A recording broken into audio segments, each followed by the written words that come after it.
안녕하세요. 2012년 중앙일보 주최 칼리지 보드에 오신 여러분들께 환영 인사드리겠습니다. 저는 오늘 이제 11시 그리고 1시, 2시에 걸쳐서 대학학자금 무상보조 극대화 방안에 대해서 강의를 드릴 리차드 묘입니다. 만나 뵙게 돼서 반갑습니다. 네. 그리고 특히 오늘 참 많은 분들이 오셨어요. 제일 여러분들께서 걱정하시는 게 또 뭡니까? 뭐니 해도 머니죠. 예, 제가 이틀 전에 여기가 지금 얼바인이기 때문에 어쩔 수 없이 LA 분들을 위해서 한번 세미나를 교육문화원에서 한번 한 적이 있습니다. 정말 참 많은 분들이 오셨어요. 앉을 자리도 없이. 근데 오늘은 제가 주어진 시간이 이렇게 많지는 않기 때문에 여러분들께 양해 말씀을 구하고 좀 간략하게 좀 했어요. 먼저 제일 중요한 게 여러분들이 입학 사정을 준비하시면서 학자금을 같이 준비를 하셔야 돼요. 입학 사정 따로, 학자금 따로 이렇게 신청이 들어가는 절차가 아닙니다. 많은 분들이 오해를 하고 계세요. 합격한 다음에 예를 들어서 이제 재정보조 신청하는 게 아니냐. 그게 그렇지가 않습니다. 예를 들어서 지금 만약에 12학년인 경우에 혹시 12학년 손 한번 들어보세요. 네.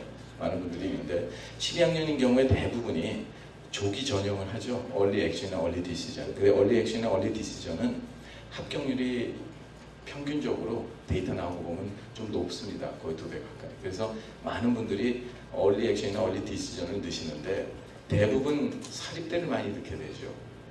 근데 사립대학에서는 주립대학과 달리 요구하는 서류가 조금 더 있습니다.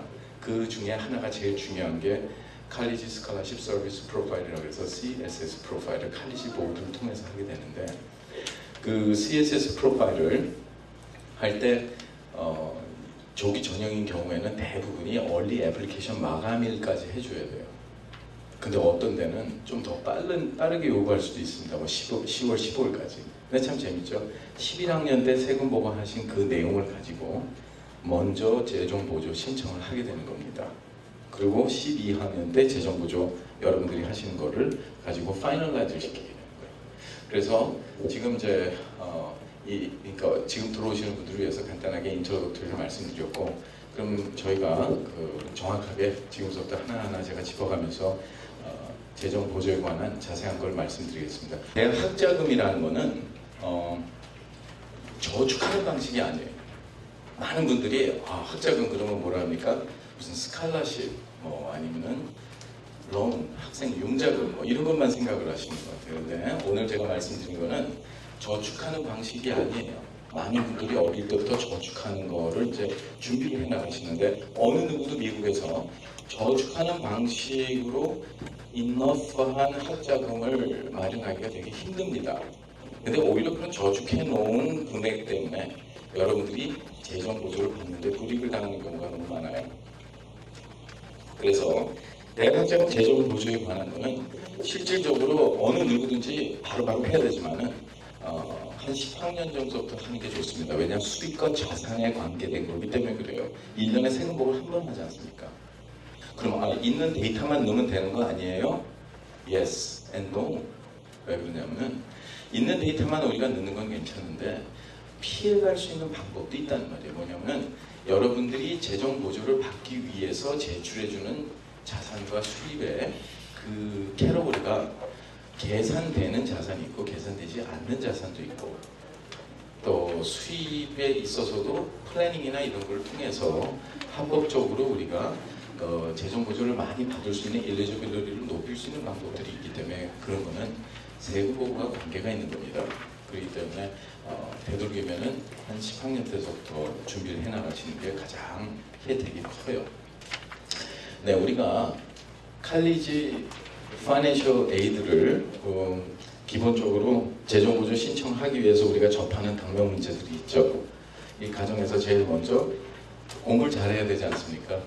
그러니까 SAT라든가 뭐 ACT라든가 이런 어캐더믹 이슈가 있을 수가 있고요.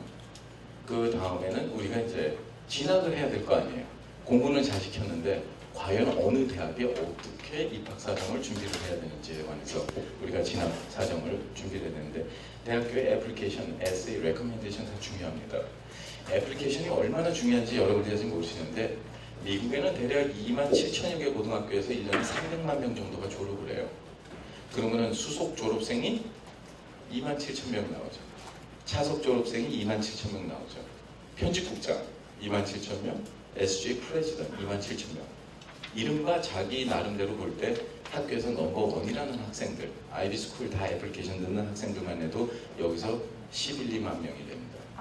거기에 SAT나 ACT 거의 탑, 그러니까 한 750 이상 수학이 나오는 경우도 한 2만 5천, 6천 되고요, 1년에. 영어도 마찬가지입니다. 한 3만 5천 되고요. 이것만 합해도 여러분들 15만 명이 금방 넘어가요. 근데 아이비 탑스쿨의 10개 대학에 뽑는 정원이 이게 해야 2만 명 정도밖에 안 되는데 그 많은 넘버원이라고 자부하는 학생들끼리 경쟁을 해서 그 중에 2만 명 정도 들어가려면 얼마나 힘들겠어요. 그러나 중요한 거는 입학 사정을 해서 입학 사정관이 합격, 불합격을 가늠하는 기본적인 데이터가 뭐냐 이거죠. 그게 바로 애플리케이션이에요. 근데 여러분들 중에 한 가지 오늘 제가 말씀드릴 거는 모든 대학에서는 입학 사정의 원칙을 잡을 때 부모의 수익과 자산을 참조를 안 한다는 사실이에요. 그 학생이 얼마나 수익과 자산이 있는 그런 거를 가지고 이 재정보조 신청을 했다 그래서 예를 들어서 입학 사정에 불이익을 당한다 이렇게 못하게 돼 있어요. 일단은 기본적인 오피셜하게는 니드 블라인드 정책을 쓰고 있다는 거예요. 니드 어웨어 정책을 쓰는 그런데 자주 되는 건 대개 유학생들, 그러니까 재정보조 받을 수 있는 길들이 굉장히 제한되어 있는 그런 경우에 한해서 빼놓고는 일반적인 경우는 여러분들이 재정보조 신청을 했다 그래서 입학 사정에 불이익을 당하는 경우가 별로 없다는 것입니다. 그래서 제일 중요한 게 여러분들이 애플리케이션을 꾸민 건데 애플리케이션에 묻는 질문 중에 하나가 재정보조 신청할 거냐고 물어봐요. 어떻게 대답해야 돼요? No? 그럼 여기 앉아 계실 필요가 없어요. 만약에 여러분들이 그걸 no라고 대답하면요 합격한 다음에 진짜 재정보조 안 줍니다. 필요 없다 그랬는데 왜 우리는 없다 그래서 예산 안 잡아놨는데 왜 신청하느냐 이렇게 나가요. 그래서 그 해는 그냥 물 건너갈 수가 있어요. 그럼 등록도 못 해주는 경우도 있습니다. 그런데 또 두 번째 질문이 있죠. 예스는 했는데 그렇다면은 당신 부모가 얼마나 보조해 줄 수 있느냐. 아, 갈등 생겨요, 그죠? 많이 적자니 재정보조 덜 줄 것 같고 또 적게 적자니 괜히 불안하고 입학 사정에. 근데 거기에 정확한 해답이 있습니다. 제가 오늘 끝날 때 그 해답을 드릴게요. 거기에 어떻게 적어놔야 되는지.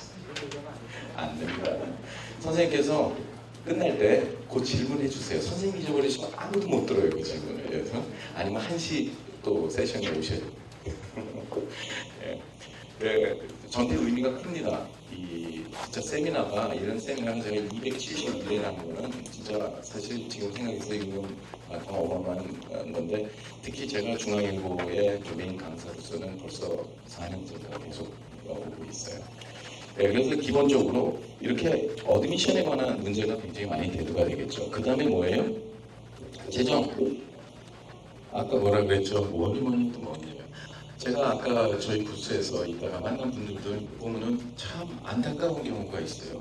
자녀가 둘이 가는데 좋은 대학을 다 합격을 했는데 그 중에 한 명은 포기를 했었어야 돼요. 왜냐 자녀가 실수를 해갖고 한 2만 불 이상이 덜 나오니까 등록을 못 간 거예요. 탑 25 스쿨을 이뤄낼 수 있는데 그렇다고 부모님이 인컴이 너무 없는 것도 아닌데 너무 억울한 거예요. 그러니까 예를 들어서 하나 조항석에서 하나 NY가 됐는데 한 사람을 포기를 해야 되는 그런 경우가 되니 자녀한테는 얼마나 비극적인 일이 일어나겠습니까? 그렇기 때문에 이 자리가 여러분들한테 굉장히 복이 될 수 있는 자리가 될 수 있는데 일반적으로 이런 파이낸셜 에이드 문제가 있을 수 있고 또 패밀리 인컴이 있을 수 있죠. 여러분들이 아무리 재정 보조를 잘 준다고 해도 만약에 부모가 뱅크럽시를 했다거나 너무 어려운 상황에 있어서 그 몇천 불이 없어서 등록 못 해주는 경우도 있습니다.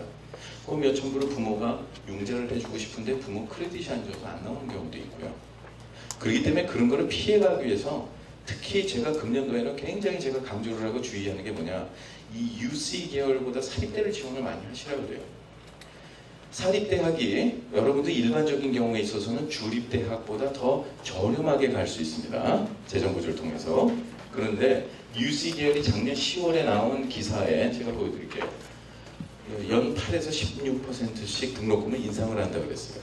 만약에 1년에 16%씩 등록금을 인상을 하게 되면 어떤 일이 일어나냐면 4년 만에 등록금이 2배로 올라요. 그러면 여러분들이 재정을 감당을 하실 수가 있느냐가 문제죠. 이게 굉장히 큰 문제예요. 그리고 또 하나 우리가 보면 이제 자산과 관계된 게 많이 있죠. 어떤 분이 인컴이 거의 없어요. 근데 빌딩이 뭐 300억 불짜리가 있다든가 이런 어떤 자산적인 문제가 있어요. 그런 분들은 사전에 만약에 정확한 공식을 알면 최선의 대비책을 구할 수가 있다는 말입니다. 그래서 이제 그런 거에 대한 애플리케이션은 이따 끝 말미에 가서 제가 좀 말씀드리겠습니다. 예, 그래서 사실 보면은 여러분이 플랜 B가 있으시냐 이거. 만약에 학생이 원하는 대학에 입학을 했는데 재정이 잘 나올 줄 알았어요. 예를 들어서 아이비 스쿨들 여러분들 그렇죠. 뭐 인컴이 1년에 뭐 6만 불, 8만 불 미만이면 전액을 다 보호해준다. 근데 죄송합니다만 제가 1년에 한 1천 가정 정도 상담합니다만 그런 경우를 거의 못 봤어요. 정말. 네. 그 말은 이제 이해가 가세요. 나중에 전체 총 들어간 비용에서 가정의 분담금이라는 걸 빼준 차액의 재정보조 대상 금액에 대해서 100%를 준다 그러면 주는 건데 그런 말을 싹 빼놨어요. 그런데다가 금년서부터는 넷 프라이스 캐큐레이터라는 걸 써서 자연스럽게 가중부담을 더 올려놓는 그런 일들을 많이 하기 때문에 여러분들이 모르면 당합니다. 그래서 오늘 공식적인 면도 중요하고 그 안에 피해가는 방법을 아시는 것도 더 중요하다고 보겠어요. 우리가 걱정이죠. 퍼블릭 스쿨을 갈 거냐, 프라이빗 스쿨을 갈 거냐. 가장 우리가 딜레마로 우리가 겪는 거는 뭡니까? 총 들어가는 비용이에요. 그죠? 주립, 인스테이트가 아웃 오브 스테이트의 등록금의 차이가 거의 캘리포니아는 한 2만에서 2만 5천 불 정도 차이가 납니다. 상당히 큰 액수가 차이가 나요. 예. 근데 중요한 거는 아웃 오브 요즘에는 재작년서부터 그런 현상이 일어나요. 아웃 오브 스테이트 칠드런한테는 대학에서 인스테이트 학생한테 주는 평균치보다도 한참 밑을 많이 떨어져서 줍니다. 예를 들어서 유니버시티 오브 미시간 같은 데를 한번 보죠. 그러면 어떤 가정이 아주 극빈하게 살아서 가정 분담금이 2, 3천 불도 안 된다고 가정했을 때 총 들어가는 비용이 꽤 돼요. 4만 8천 뭐 이렇게. 거기서 가정 분담금을 뺀 차익이 재정 보조를 받을 수 있는 대상 금액인데 미시간주에 사는 학생들한테는 거의 90% 이상을 주는 그런 좋은 아이디지만은 아웃 오브 스테이트 스튜던트한테는 60%도 안 줘요. 지금 40에서 50% 정도. 그러면은 차라리 그렇게 해서 제대로 못 가는 걸 미리 알 수 있었다면 그 학교에 입학사정 준비하는 기간 동안에 차라리 훨씬 좋은 사립대학을 준비하는 데 시간을 쏟는 게 훨씬 낫었죠. 그러다 보니까 나중에 대학 학자금을 우리가 받았을 때 정말 어느 대학을 선정을 해야 되는지 굉장히 문제가 생겨요. 그죠? 예. 만약에 어떤 학생이 존스 홉킨스 합격을 했고 UCL을 했어요. 어디 가고 싶어요? 그죠? 예. 알파벳 순으로 좀 앞쪽에 있는 학교를 가기 원하고요. 그렇죠? 근데 존스 홉킨스에서 2만 불밖에 보조 안 해준다 그러고 나머지 거의 4만 불을 내야 된다 그러면 눈물에 포기를 해야 돼요. 그죠? 근데 오히려 사립대학이 주립대학보다 저기 자리가 있습니다. 예. 사립대학이 주립대보다 여러분들께서 훨씬 더 그 진학을 하기에 참 좋은 그 재정 보조 여건을 가지고 있어요. 그래서 오늘 그거를 우리가 아는 게 더 중요하다고 보겠습니다. 그죠?